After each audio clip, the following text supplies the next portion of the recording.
कि मार्केट में बहुत ही सारे रूमर्स है कि यूके स्टडी वीजा बंद हो रहा है। ऐसी बंद होने वाली पहली चीज़ कोई ऐसी चीज़ होती ही नहीं है, क्योंकि किसी भी कंट्री के लिए इमिग्रेशन स्टूडेंट्स को इनवाइट करना और उनको बुलाना, this is a way how the government works. काफ़ी लोगों का एक क्वेश्चन होता है कि जो रीसेंट अपडेट्स आती है गवर्नमेंट की तरफ से, कितने ईयर्स तक का गैप एक्सेप्टेबल होता है यूनिवर्सिटीज़ में। देखो, गैप एक्सेप्टेबल वाली ऐसी स्पेसिफिकली कोई टर्म नहीं होती है। इसमें क्या है कि आपके पास अगर गैप है तो आपके पास उसकी जस्टिफिकेशन होनी चाहिए। तो मैम, क्या स्कॉलरशिप इजीली मिल जाती है? स्कॉलरशिप बिल्कुल, देखिए ये डिपेंड करता है आप किस कंसल्टेंट से अप्लाई कर रहे हैं। हमसे अप्लाई करेंगे, हम आपको स्कॉलरशिप ज़रूर लेके देंगे। Welcome to the Celsius podcast. आज हम बात करने जा रहे हैं यूके वीज़ा के रिगार्डिंग, क्योंकि उसको लेके मार्केट में बहुत ही सारे रूमर्स है कि यूके स्टडी वीज़ा बंद हो रहा है। आज यही रूमर को क्लियर करने के लिए हमारे साथ सेल्सियस के managing director miss Radhika Sharma मौजूद है। Welcome to the podcast ma'am. Thank you so much Nishtha ji, सबसे पहले मुझे यहाँ पे बुलाने के लिए और आपने जो अपना टाइम दिया है पॉडकास्ट के लिए। जैसे कि आपने बताया रूमर्स को लेके, हम ये रूमर्स को लेके भी बात करेंगे। उसके अलावा और भी बहुत सारी चीज़ें हैं यूके में जिसको लेके कुछ मिस गाइडेंस जो है स्टूडेंट्स को सोशल मीडिया पे दी जाती है। हम काफ़ी सारी चीज़ें जो है आज के पॉडकास्ट में कवर करने वाले हैं। आपके भी जो क्वेश्चंस हैं या आपको जो व्यूअर्स से लगते हैं जो क्वेश्चंस हो सकते हैं एक्सपेक्टेड, आप वो मुझे पूछ सकते हैं। Thank you so much for inviting me. Ma'am, सबसे पहले तो यही क्वेश्चन है कि मार्केट में चल रही र्यूमर के यूके स्टडी वीज़ा बंद हो रहा है, क्या ये सच है या ये अफवाह है? देखिए जी, यूके स्टडी वीज़ा बंद हो रहा है, ऐसी बंद होने वाली पहली चीज़ कोई ऐसी चीज़ होती ही नहीं है, क्योंकि किसी भी कंट्री के लिए इमिग्रेशन स्टूडेंट्स को इनवाइट करना और उनको बुलाना, this is a way how the government works. कभी भी कोई कंट्री आज तक बंद नहीं हुई है। सिर्फ ये होता है कि उस कंट्री में रूल्स स्ट्रिक्ट हो जाते हैं। अभी भी बंद वाली कोई चीज़ नहीं। वीज़ाज़ अभी भी आ रहे हैं, यूनिवर्सिटीज़ अभी भी एक्सेप्ट कर रही हैं। लेकिन हाँ, हम ये बोल सकते हैं कि यूनिवर्सिटीज़ अब पहले से थोड़ी सी ज़्यादा स्ट्रिक्ट हैं। बंद जैसी कोई चीज़ नहीं है। तो मैम, काफ़ी लोगों का एक क्वेश्चन होता है कि जो रीसेंट अपडेट्स आती है गवर्नमेंट की तरफ से या फिर जो रूल्स होते हैं, उनका क्या इम्पैक्ट पड़ता है स्टूडेंट्स के ऊपर? देखो, जो अभी रीसेंट अगर मैं रूल्स की बात करूं, थोड़ा सा इम्पैक्ट अगर बात करूं, स्पाउस वीज़ा, जो स्पाउस के साथ स्टडी वीज़ा पे जाना चाहते हैं उनके लिए हुआ है कि पहले बैचलर्स मास्टर्स वाले भी अपने स्पाउस को लेके जा सकते थे यूके। लेकिन अभी क्या है कि still masters of research programs हैं जिन पे आप अपने स्पाउस को लेके जा सकते हो। उन पे थोड़ा सा इम्पैक्ट हो सकता है। सेकेंड, मैंने आपको बताया कि थोड़ा सा एलिजिबिलिटी को लेके यूनिवर्सिटी स्ट्रिक्ट हुई हैं। उसके अलावा बात करें तो PSW को लेके कुछ रूल्स आए हैं, और जिसमें क्या है कि अगर स्टूडेंट कोई वहाँ से अपनी स्टडी कंप्लीट करता है तो उसको 2 साल का पोस्ट स्टडी वीज़ा जो है मिलता था। अभी क्या है कि 1 जनवरी 2027 से वो 18 महीने कर दिया गया है। तो इस पे मैं बच्चों को बोलना चाहूँगी कि अगर आप यूके का प्लान कर रहे हो तो आप 1 जनवरी 2027 से पहले अपना वीज़ा लगवाएं, ताकि आप भी 2 साल के PSW के लिए एलिजिबल हों। अगर आप उसके बाद अपना वीज़ा फाइल करते हो तो आपको 18 महीने का मिलेगा। सिर्फ इतने से चेंजेस हैं। तो मैम, जैसे इंटरव्यू होता है तो ये हर एक स्टूडेंट का इंटरव्यू होता है? इंटरव्यू में देखिए जी, 2 चीज़ें हैं। एक है यूनिवर्सिटी इंटरव्यू, एक एम्बेसी इंटरव्यू वहाँ रहता है। यूनिवर्सिटी इंटरव्यू की बात करें बिल्कुल यूनिवर्सिटी की तरफ से एक क्रेडिबिलिटी इंटरव्यू होता है, जो कि कुछ यूनिवर्सिटीज़ में नहीं भी होता है। अगर बच्चे की प्रोफाइल मान लीजिए बहुत अच्छी है, उसके एकेडमिक्स बहुत अच्छे हैं, उसने इंग्लिश एलिजिबिलिटी पूरी कंप्लीट कर रहा है, ऐसे भी कुछ यूनिवर्सिटीज़ हैं जो नहीं लेती हैं। But yes, there is a mandatory interview from the university. और कुछ, हाँ, ये थोड़ा सा एक मुझे जो सोशल मीडिया पे हमने देखा है कि एम्बेसी इंटरव्यूज़ आ रहे हैं, बच्चे इसको लेके बहुत डर रहे हैं। एम्बेसी इंटरव्यूज़ सब बच्चों के लिए नहीं है। हाँ, कुछ हम कह सकते हैं 2-4-5% स्टूडेंट्स के लिए आ भी रहे हैं। उसमें भी कोई डरने वाली बात नहीं है। सिर्फ आपको वो आपकी एकेडमिकली पूछ रहे हैं कि आपने क्या किया हुआ है, आपके इंटेंशंस क्लियर हैं या नहीं हैं, आपने वो यूनिवर्सिटी क्यों चूज़ की है, आपने कोर्स क्यों चूज़ किया है। नॉर्मल क्वेश्चंस रहते हैं। मुझे नहीं लगता इसमें कोई डरने वाली बात है। तो मैम, अब हम एलिजिबिलिटी के रिगार्डिंग बात करते हैं। फॉर एग्जांपल, जैसे किसी बच्चे के बैचलर्स में 40% आए हैं, तो क्या वो स्टिल अप्लाई कर सकता है अपनी मास्टर्स के के लिए? बिल्कुल, अगर एलिजिबिलिटी की बात करूँ तो एकेडेमिकली चाहे स्टूडेंट 12th है या उसने बैचलर्स किया है, बैचलर्स के लिए जाना चाहता है या मास्टर्स के लिए जाना चाहता है, यूजुअली 55 टू 60% मार्क्स जो हैं एक्सेप्टेबल होते हैं यूनिवर्सिटीज़ में। लेकिन हमारे पास सेल्सियस के पास एक्सक्लूसिवली ऐसी यूनिवर्सिटीज़ हैं जो 40% मार्क्स के साथ भी एडमिशन देती हैं। सो मैं यहाँ पे वेलकम करना चाहूँगी उन स्टूडेंट्स को जिनके 45%, 50% मार्क्स हैं यूनिवर्सिटीज़ में और उनको लगता है कि उनका कहीं पे एडमिशन नहीं हो रहा है या बहुत कंसल्टेंट्स के पास जा चुके हैं और सब उनकी प्रोफाइल्स को रिजेक्ट कर रहे हैं। सो वो सेल्सियस के पास विजिट करें, बिल्कुल हमारे पास ऑप्शंस हैं। तो मैम बैचलर से एक क्वेश्चन बहुत ही ज़्यादा लोगों के माइंड में आता है कि कितने ईयर्स तक का गैप एक्सेप्टेबल होता है यूनिवर्सिटीज़ में? सो देखो, गैप एक्सेप्टेबल वाली ऐसी स्पेसिफिकली कोई टर्म नहीं होती है। सो इसमें क्या है कि आपके पास अगर गैप है तो आपके पास उसकी जस्टिफिकेशन होनी चाहिए कि आपने उस गैप में किया क्या है। आपने कोई जॉब की है, कोई डिप्लोमा किया है, कोई आपने कोर्स किया है या कोई आपके पर्सनल सर्कमस्टांसेस रहे हैं। सो अगर वैसे बात करें तो हम जो बैचलर्स के लिए ले सकते हैं कि अप टू 4 इयर्स का गैप जो है वो जेन्युइनली एक्सेप्ट हो जाता है। अगर मास्टर्स के लिए जाना चाहते हैं, गैप की जस्टिफिकेशन है 10 टू 15 इयर्स तक का गैप भी जो है वो यूनिवर्सिटीज़ एक्सेप्ट करती हैं, क्योंकि यूनिवर्सिटी वेलकम करता है स्टूडेंट्स को पढ़ने के लिए। तो मान लीजिए किसी ने बैचलर्स किया था 10 साल पहले, अब जॉब कर रहे हैं और उनको अभी लग रहा है कि अभी मुझे अपनी पढ़ाई आगे कंटिन्यू करनी चाहिए, मुझे जाना चाहिए। तो आई थिंक यूके ऐसी कंट्री है जो बच्चों को ऑप्शन देती है। तो 15 साल का गैप भी है, जस्टिफाइड है, हम बिल्कुल आपकी एडमिशन करवाएंगे। तो मैम आइल्स और पीटी ये दोनों कंपलसरी होते हैं? आइल्स और पीटी ये लैंग्वेज टेस्ट रहते हैं। सो इंग्लिश लैंग्वेज की रिक्वायरमेंट को पूरा करने के लिए 2 चीज़ें रहती हैं। एक है कि बच्चों को वेवर मिल जाता है उनके इंग्लिश के मार्क्स के बिहाफ पे। अगर स्टूडेंट्स के 12th में 60, 70, 75 इस तरह से अलग अलग रिक्वायरमेंट रहती है। So either they can go for the waiver on a behalf of marks in 12th और they can opt for language test, जिसमें IELTS, PTE, Duolingo English test है, उसके अलावा और यूकेवीए के टेस्ट हैं और कई बार यूनिवर्सिटी अपने इंटरनल टेस्ट भी लेती है। सो उसके बिहाफ पे वो अप्लाई कर सकते हैं। हाँ जी, विदाउट आइल्स जो एक टर्म बहुत ज़्यादा हमारी मार्केट में है कि विदाउट आइल्स हम जा सकते हैं या नहीं जा सकते। सो बिल्कुल आप विदाउट आइल्स अपने इंग्लिश के मार्क्स के बिहाफ पे अप्लाई कर सकते हो। मैम एक सबसे ज़्यादा लोगों का पूछे जाने वाला क्वेश्चन कि इसकी कॉस्टिंग क्या रहती है या क्या होती है टोटल? ओके, सो यूके में कॉस्टिंग की बात करें सो सबसे पहले ट्यूशन फ़ीस रहती है। सो ट्यूशन फ़ीस आप लेके चलिए 10,000 जीबीपी से लेके 25,000 जीबीपी तक भी रहती है। सो ये कम्प्लीटली डिपेंड करता है कि स्टूडेंट कौन सी यूनिवर्सिटी में अप्लाई कर रहा है, उसको स्कॉलरशिप कितनी मिल रही है। स्कॉलरशिप एक बड़ी यहाँ पे इम्पॉर्टेंट चीज़ है कि बच्चे स्कॉलरशिप के लिए ज़रूर अप्लाई करें। और हमारे पास जो स्टूडेंट्स अप्लाई करते हैं हम उनको 5 to 6,000 की स्कॉलरशिप जो है वो ज़रूर लेके देते हैं। सो आपकी एवरेज फ़ीस जो है वो 15 से 16,000 जीबीपी आ जाती है। सो यहाँ पे अगर मान लीजिए कोई स्टूडेंट है उसका बजट थोड़ा सा कम है या वो नहीं अफोर्ड कर सकता इतनी फ़ीस, तो उसके लिए कम फ़ीस की ऑप्शंस भी रहती हैं। लेकिन हमें कम फ़ीस के पीछे ज़्यादा नहीं जाना चाहिए, हमें ये देखना चाहिए कि यूनिवर्सिटी क्या अच्छी है या नहीं है। सो 10,000 11,000 पाउंड फ़ीस के साथ भी आप अप्लाई कर सकते हैं। उसके अलावा स्टूडेंट को अपना IHS पे करना होता है, जिसको हेल्थ इंश्योरेंस बोल देते हैं। सो वो बच्चे का जाता है और देन बच्चे को अपने लिविंग कॉस्ट, लिविंग एक्सपेंसेस जो है वहाँ पे वो शो करवाने हैं। सो ये नॉर्मल से एक्सपेंस रहते हैं। तो मैम क्या स्कॉलरशिप इजीली मिल जाती है? स्कॉलरशिप बिल्कुल, देखिए ये डिपेंड करता है आप किस कंसल्टेंट से अप्लाई कर रहे हैं। हमसे अप्लाई करेंगे हम आपको स्कॉलरशिप ज़रूर लेके देंगे। सो स्कॉलरशिप आपके एकेडमिक जो मार्क्स हैं उन पे भी डिपेंड करती है या आपकी प्रोफाइल बहुत अच्छी है उस पर भी डिपेंड करती है।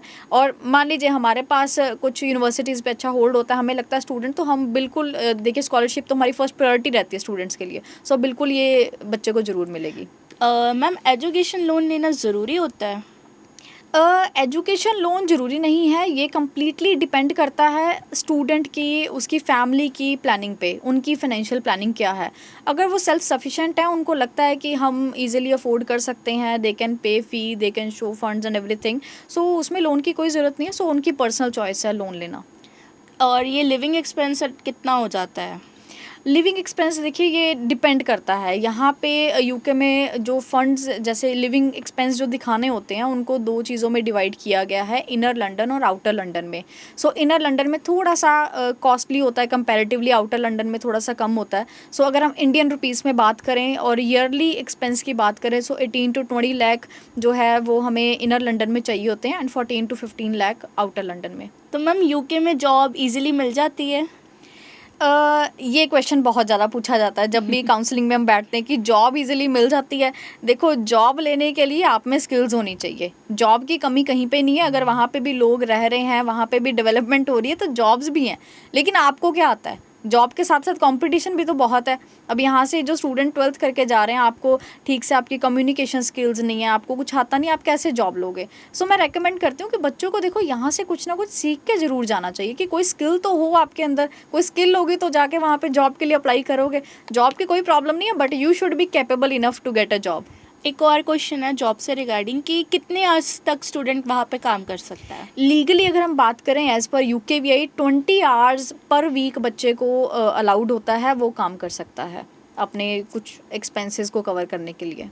तो कौन से कोर्स की ज़्यादा डिमांड होती है यूके में?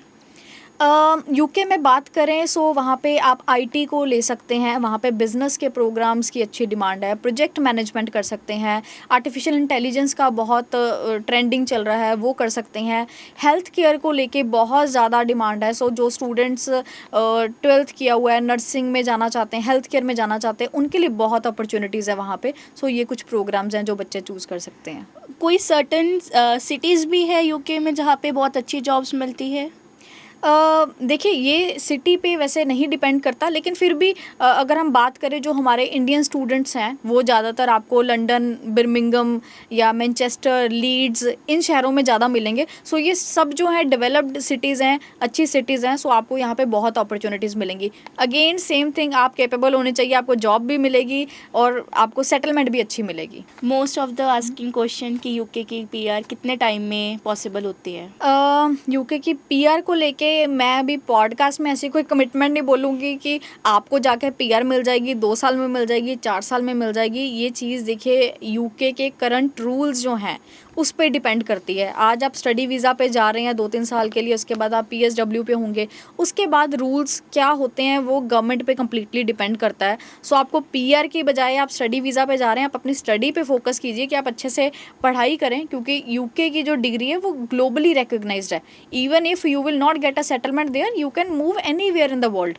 सो अभी तक जो पीआर की बात करें, so there is a process कि आपको पीएसडब्ल्यू पे जाना होता है, then you should go for a skilled worker visa कि आपके पास वहाँ पे जॉब होनी चाहिए। सो 5 ईयर जब आप वहाँ पे अपना स्टे कर लेते हो, then you can apply for the ILR।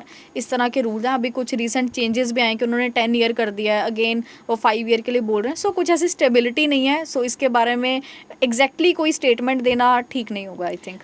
मेरे कुछ क्वेश्चंस है जो मैं पूछना चाहती हूँ। हम्म। क्या वो मिथ है या वो सच है? तो उसके regarding I want your clearance. Like क्या सबसे ज़्यादा वीज़ा रिफ्यूज़ल का कारण फंड्स होते हैं?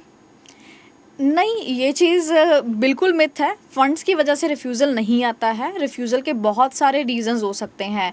आपने अपनी फ़ाइल को अच्छे से प्रेजेंट नहीं किया है वहाँ पे, आपने एसओपी अपना जो है ठीक से वहाँ पे नहीं मेंशन की, चीज़ें नहीं लिखा है, या फिर आपकी क्रेडिबिलिटी इंटरव्यू आती है, आप उसमें नहीं ठीक जवाब दे पाते हैं। सो इस तरह के काफ़ी सारे रीज़न्स हो सकते हैं। आपका कोर्स मैच नहीं होता है, ये आजकल जो कॉमन रीज़न देखने को मिल रहा है कि कोर्स इर्रेलेवेंसी की वजह से बच्चों के रिफ्यूज़ल्स आ रहे हैं। सो आपको क्या करना है कि पहली चीज़ अपनी यूनिवर्सिटी बहुत सोच समझ के लेनी है। सेकंड, आपको अपना कोर्स जो है वो रेलेवेंट चूज़ करना है, जिसमें आपका भी इंटरेस्ट हो, आपकी प्रीवियस स्टडी का भी कुछ उसमें मैच होना चाहिए।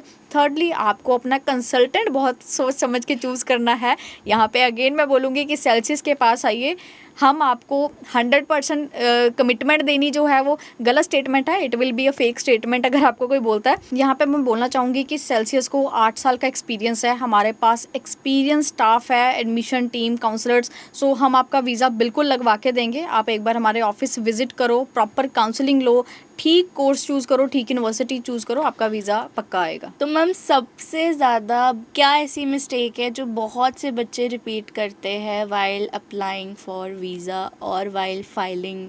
इसमें जो कॉमनली मिस्टेक देखी जाए कि बिना अपनी रिसर्च किए किसी पे ब्लाइंडली ट्रस्ट करना और बिना सोचे समझे कोई यूनिवर्सिटी चूज़ करना, इररेलेवेंट कोर्स चूज़ करना, अपनी फ़ाइल को ठीक से बिना देखे उसको सबमिट कर रहे हैं, एसओपी नहीं पढ़ रहे हैं।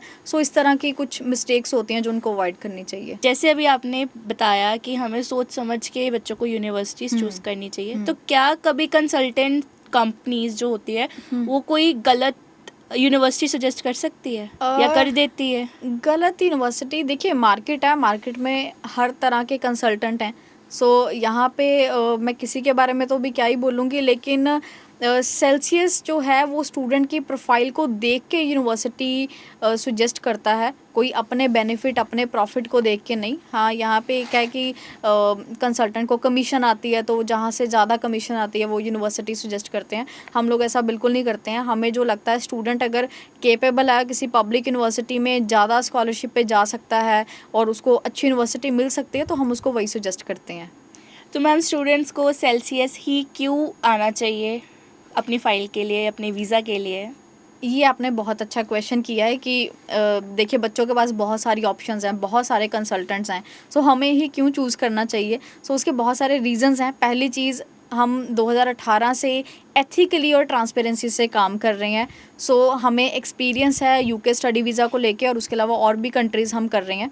पहली ये चीज़ है। दूसरी चीज़, सेल्सियस एजुकेशंस जो स्टूडेंट्स 2024, 25, 26 पास आउट हैं, हम उनसे कोई भी प्रोसेसिंग फ़ीस चार्ज नहीं कर रहे हैं। विदाउट एनी प्रोसेसिंग फ़ीस आप हमसे अप्लाई कर सकते हैं। आई थिंक ये सबसे बड़ा बेनिफिट है, that you don't need to pay any service fees to us and you can apply with us. This is a great thing. और हमारा ट्रांसपेरेंसी से सारा काम चलता है। बच्चे का जो जैसे जैसे प्रोसेस रहता है, ट्रांसपेरेंसी से उसको बताया जाता है। These are few regions.